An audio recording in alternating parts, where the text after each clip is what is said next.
Hello dear students, how are you? Okay, so जैसे कि एक नया नया टॉपिक उठा के इंटरेस्टिंग टॉपिक हम लोग एक एक क्लास में करते जा रहे हैं। ऐसे ही आज एक नया टॉपिक लेके मैं आया हूं in the channel physics unlocked. आज मैंने एक टॉपिक चूज किया है, that is Newton's laws of motion, class 11 से। Equilibrium condition when concurrent forces are acting on a body, मतलब इक्विलिब्रियम इन कंकरेंट फोर्सेस या इक्विलिब्रियम ऑफ कंकरेंट फोर्सेस। तो चलिए शुरू करते हैं। That is equilibrium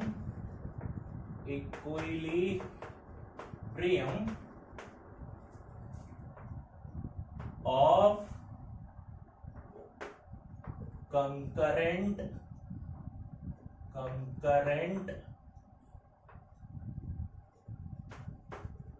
forces, equilibrium of concurrent forces. ठीक है, तो जैसे कि बेसिक हम लोग चर्चा करते हैं, तो ये टर्म्स के बारे में थोड़ा बहुत देख लेते हैं। तो पहला चीज है इक्विलिब्रियम क्या होता है। What is equilibrium?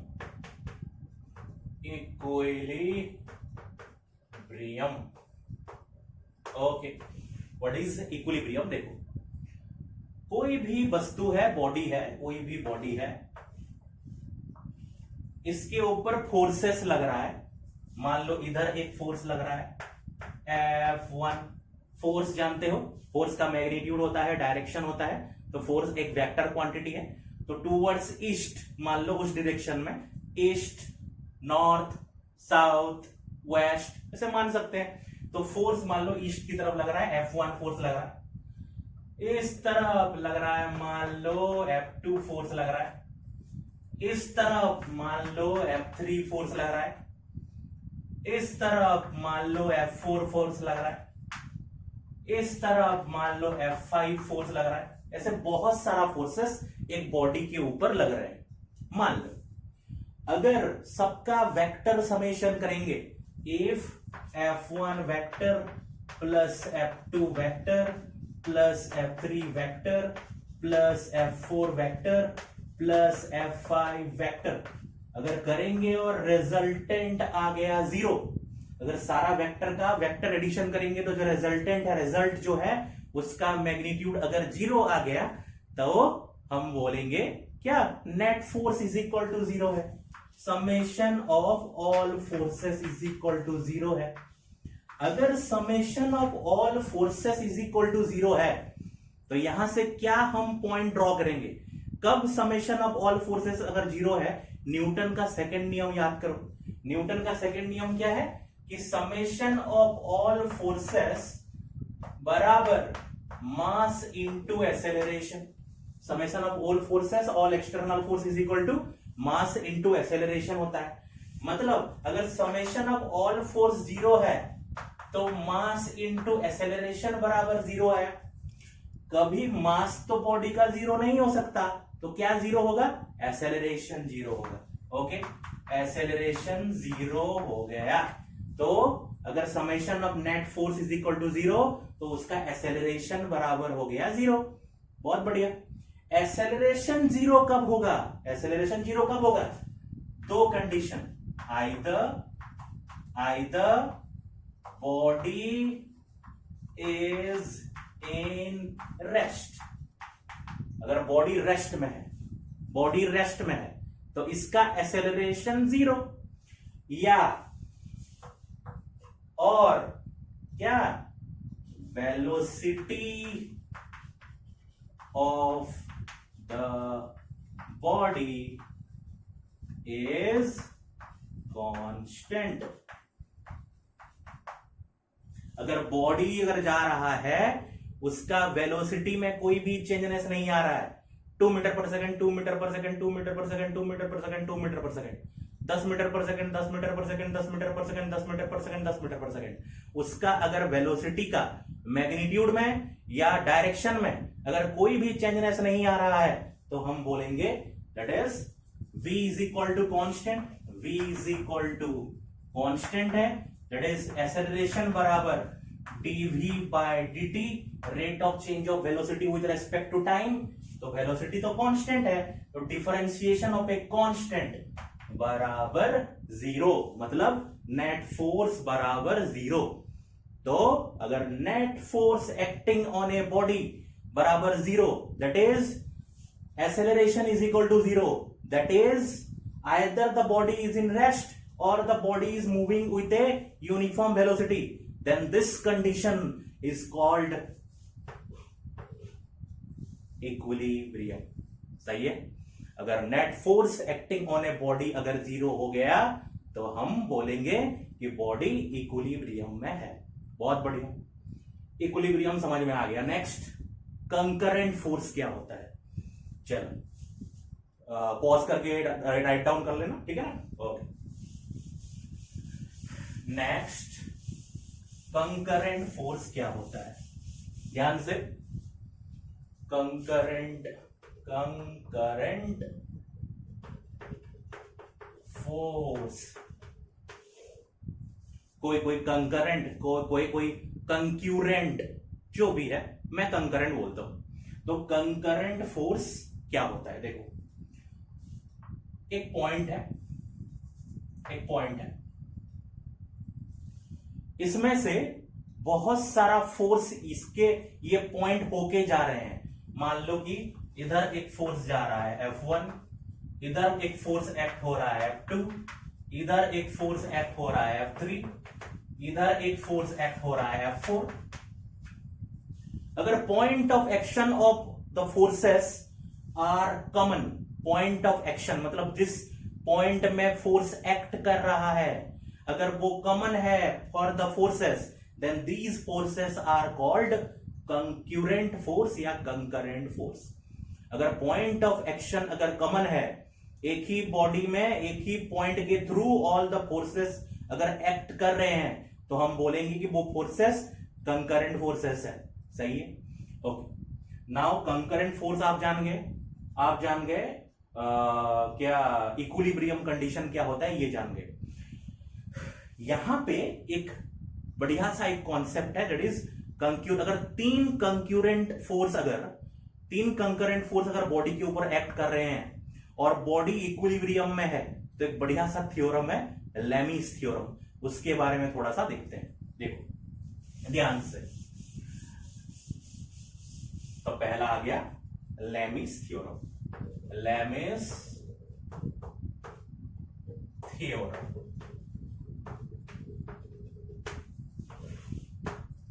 ये वाला कॉन्सेप्ट ऐसा है, अगर तीन कंकरेंट फोर्सेस एक्ट कर रहा है बॉडी पे और बॉडी अगर इक्विलिब्रियम में है, तो इजीली, बहुत ही आसानी से आप कोई भी प्रॉब्लम को, कोई भी न्यूमेरिकल को इसको यूज करके आप सॉल्व कर सकते हो। तो लेमीज थ्योरम क्या बोलता है, देखो ध्यान से। अगर एक बॉडी है, मान लो एक बॉडी है, इसमें तीन फोर्सेस एक्ट कर रहा है। मान लो कि इधर काम कर रहा है F1 फोर्स, इधर काम कर रहा है F2 फोर्स और इधर काम कर रहा है F3 फोर्स। ऐसे तीन फोर्सेस एक्ट कर रहा है और आपको पता है कि बॉडी इक्विलिब्रियम में है, मतलब F1 vector plus F2 vector plus F3 vector is equal to zero. तीनों फोर्स का समेशन बराबर जीरो है। देखो ध्यान से, F1 के जो ऑपोजिट में जो एंगल है, ये वाला एंगल, ये एंगल को हम मान लेते हैं अल्फा है, ये वाला एंगल अल्फा। F2 के ऑपोजिट में जो एंगल है, ये वाला एंगल, इसको हम मान लेते हैं बीटा। एंड अगर F3 के ऑपोजिट जो एंगल है, इसको अगर हम मान लेंगे गामा। F1 के ऑपोजिट में अल्फा, F2 के ऑपोजिट में बीटा और F3 के ऑपोजिट में gamma. According to Lami's theorem, F1 का magnitude by sine alpha is equal to F2 का magnitude by sine beta should be equals to F3 का magnitude by sine of gamma.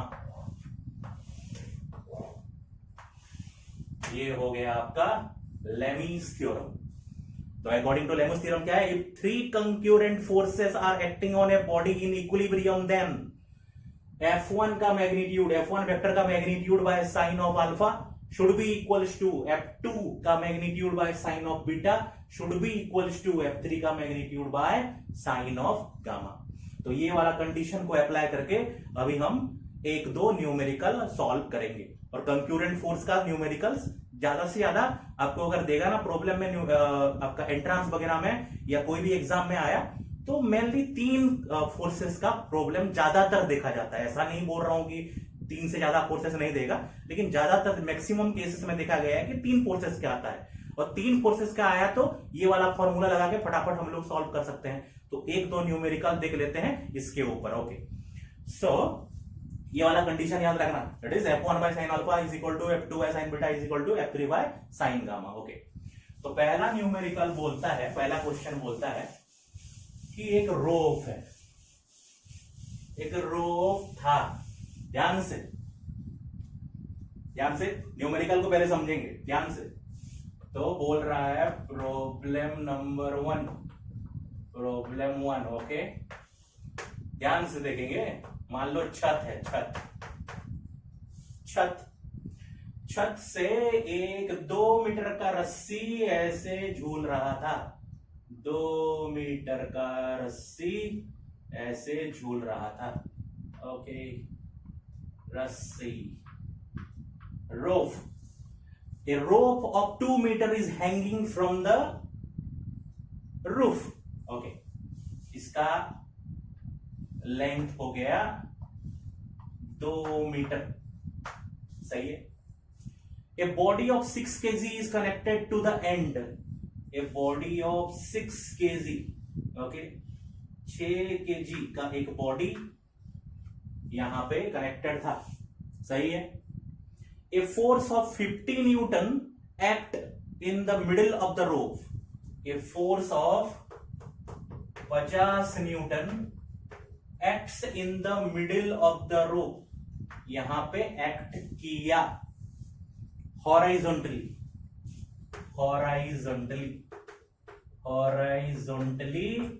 ये force act किया। Then find out the angle made by the rope from the vertical in equilibrium position. Find the angle made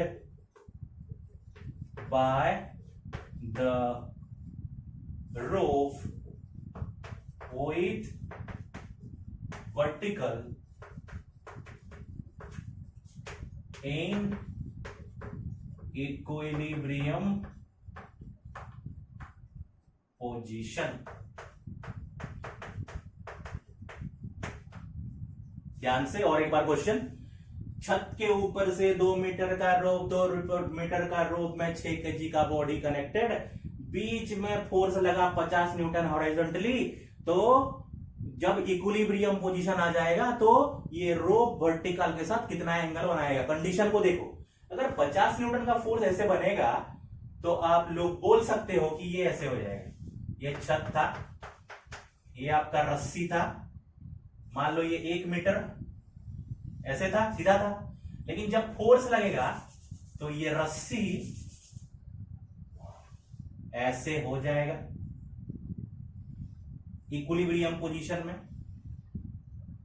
ऐसे हो जाएगा। इधर force लग रहा है और बाकी का 1 मीटर का रस्सी ऐसे रहेगा और यहां पे बॉडी 6 केजी का लगा हुआ आपको मिलेगा।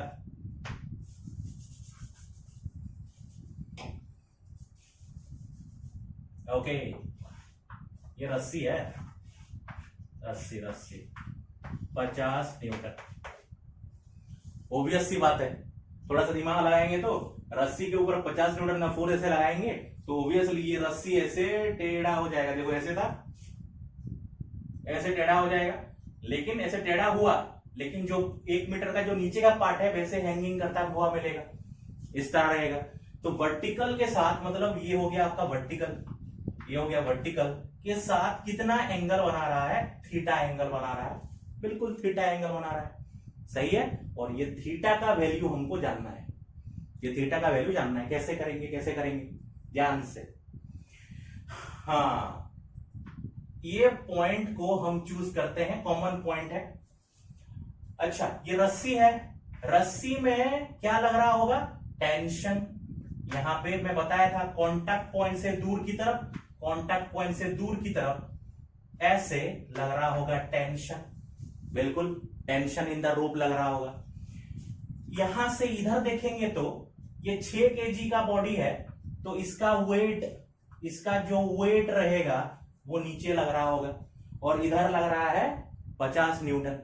तो एक पॉइंट हम चूज करते हैं, ये वाला पॉइंट को चूज करते हैं, ये पॉइंट, और हम ऐसे एक्स एक्सिस और ऐसे वाई एक्सिस बना देते हैं। हो गया एक्स एक्सिस वाई एक्सिस बन गया। अभी देखो इधर लग रहा है वेट, इधर लग रहा है वेट, 6 kg का बॉडी है। जी का वैल्यू जनरल सेंस में 10 मीटर पर सेकेंड स्क्वायर मान लेते हैं, जी इज इक्वल टू 10 मीटर पर सेकेंड स्क्वायर हमने मान लिया। तो बताओ कितना होगा, 6 kg का बॉडी है, 10 मीटर पर सेकेंड स्क्वायर, तो mg वेट बराबर mg, mg तो हो गया कितना 60 न्यूटन। बहुत बढ़िया।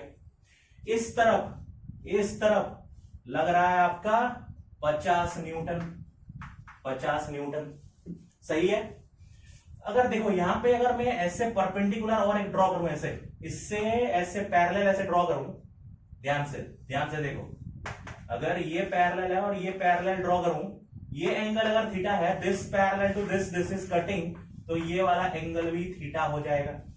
सो यहां से ऐसे थीटा एंगल में, ये थीटा एंगल में लग रहा है आपका क्या, टेंशन, टेंशन लग रहा है, टेंशन इन द रोप ऐसे लग रहा है, थीटा एंगल बना के इस पॉइंट से ये वाला आ गया।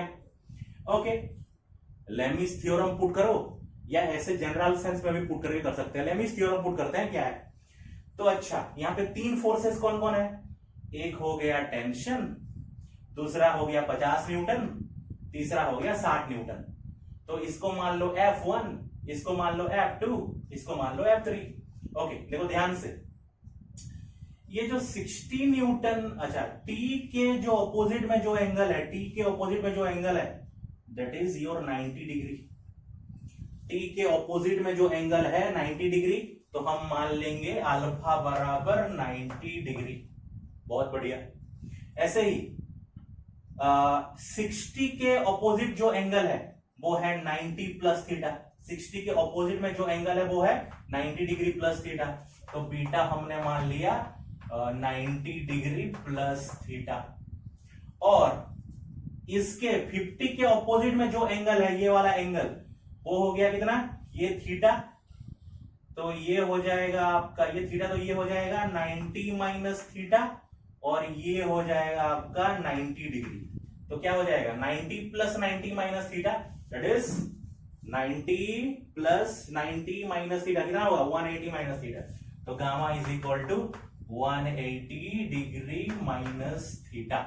ये आगे नेक्स्ट देखो ध्यान से, तो अभी इसको ले लेते हैं F1, इसको ले लेंगे F2, इसको ले लेंगे F3, तो क्या आ जाएगा, T by sine of alpha that is 90 degree बराबर this by F2 that is 60 by sine of beta that is 90 plus theta बराबर 50 by 50 by F3 by sine of 180 minus theta. सही है, दैट इज इक्वल टू क्या होगा, बोलो बोलो क्या होगा, that is equal to T by sine 91, तो T बराबर 60 by sine 90 plus theta, sine 90 plus theta क्या होता है cos theta, 60 by cos theta, cos theta आ गया। अच्छा थीटा का वैल्यू कुछ लेंगे तब जाके तो निकलेगा, थीटा का वैल्यू हमको निकालना है, सॉरी थीटा का वैल्यू निकालना है, तो 60 by cos theta is equal to 50 by sine 180 minus theta, क्या होगा साइन ऑफ 180 माइनस थीटा, तो भाई 180 माइनस थीटा ना, तो ऑल साइन, तो 180 माइनस थीटा कितना होगा, दिस साइन थीटा। हो गया, दैट इज इक्वल्स टू, अगर हम पुट करेंगे यहां पे t इज इक्वल टू, देखो इसको अगर क्रॉस मल्टीप्लाई कर दोगे, this is equal to this, this is equal to this, तो क्या करोगे, दैट इज अगर क्रॉस मल्टीप्लाई कर दोगे t बराबर, तो क्या आ जाएगा, sine theta by cos theta, sine theta by cos theta, that is tan theta, tan theta is equal to कितना आएगा, tan theta is equal to 50/60 आ गया, टेन थीटा बराबर 50/60, दैट इज थीटा बराबर क्या आ जाएगा यहां से, थीटा बराबर tan inverse of 5/6, theta is equal to tan inverse of 5/6।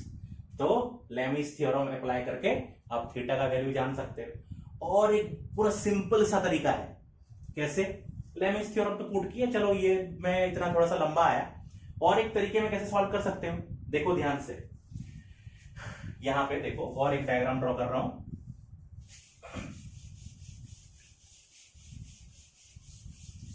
Lami's theorem का एप्लीकेशन में ये बताया, अभी और सिंपल में कैसे करेंगे, ये था t, ये था t, ये था आपका थीटा, ये था आपका 60 न्यूटन, इधर लग रहा था 50 न्यूटन, इजीली देखो कैसे हो जाएगा, t का थीटा लगा हुआ है तो इस तरफ कंपोनेंट कितना होगा, t cos थीटा, और इधर थीटा लगा हुआ नहीं है तो इधर हो जाएगा कंपोनेंट t sin थीटा।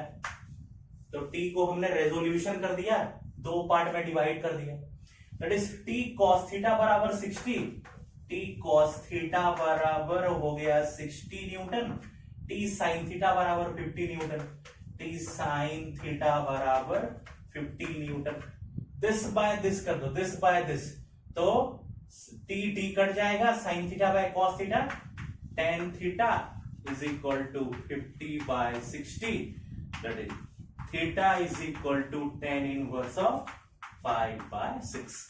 तो ऐसे कंपोनेंट मेथड में भी इसको आप सॉल्व कर सकते हो, सही है। तो लेमिस थ्योरम लगाओ कि ये वाला लगाओ, हो जाएगा। और एक क्वेश्चन देखते हैं, और एक न्यूमेरिकल देखते हैं, पॉज करके, वीडियो पॉज करके नोट डाउन कर लेना। ओके, और एक न्यूमेरिकल देखते हैं। ओके,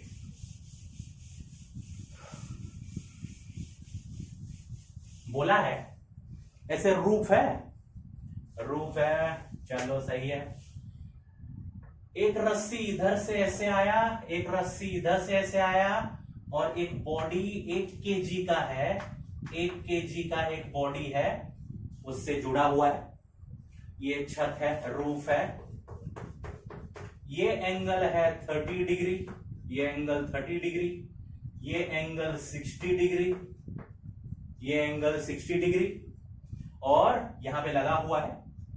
आपको पूछा है, ये मान लिया है टेंशन T1, ये मान लिया है tension T2, what is the value of tension T1 and T2। आपको पूछा है what is the value of, what is the value of T1 and T2, सही है।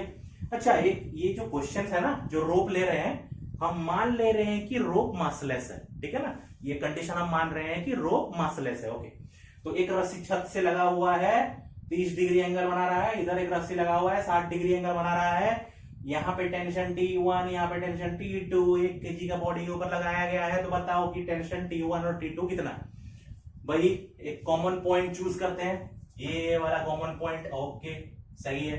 तो हमने एक्स एक्सिस ले लिया, वाई एक्सिस ले लिया, कॉमन पॉइंट ले लिया, 1 kg लगा गया है, तो g का वैल्यू अगर 10 मान लें, 10 मीटर पर सेकेंड स्क्वायर, तो इसका वेट कितना होगा, mg मास है m1 और ये g10, तो ये हो गया 10 न्यूटन, इधर लग रहा है 10 न्यूटन, सही है।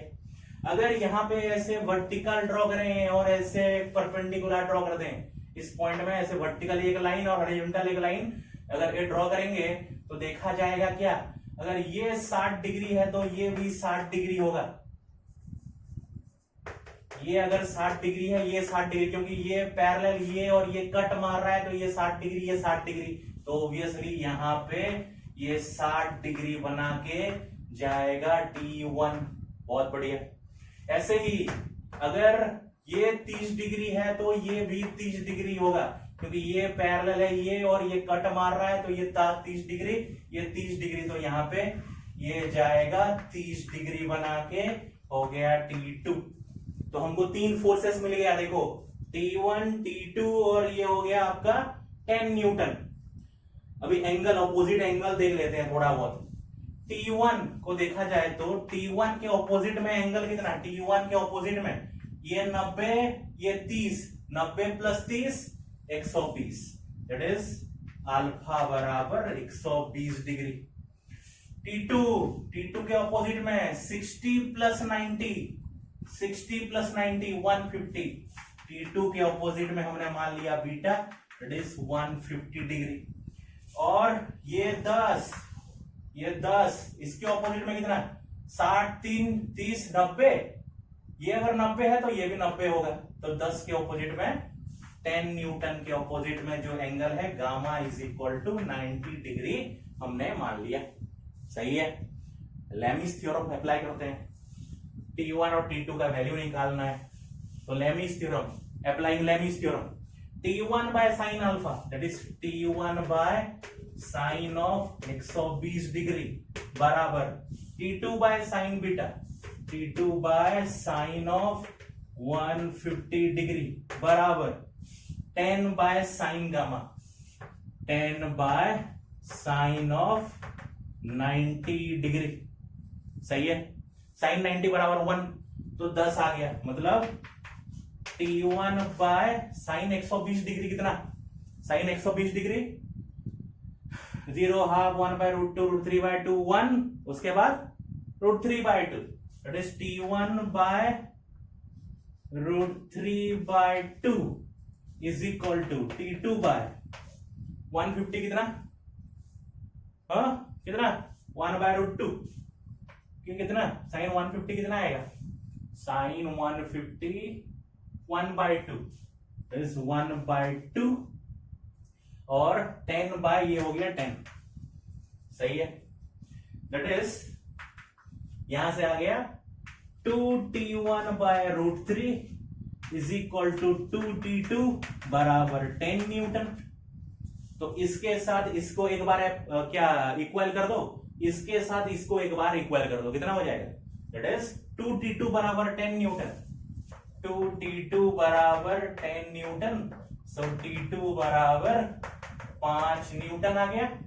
और 2T1 बाय √3, 2T1 बाय √3 बराबर 10 newton, then that is your T1 बराबर 10 √3 बाय 2, 10 √3 बाय 2 दिस 5 √3 न्यूटन।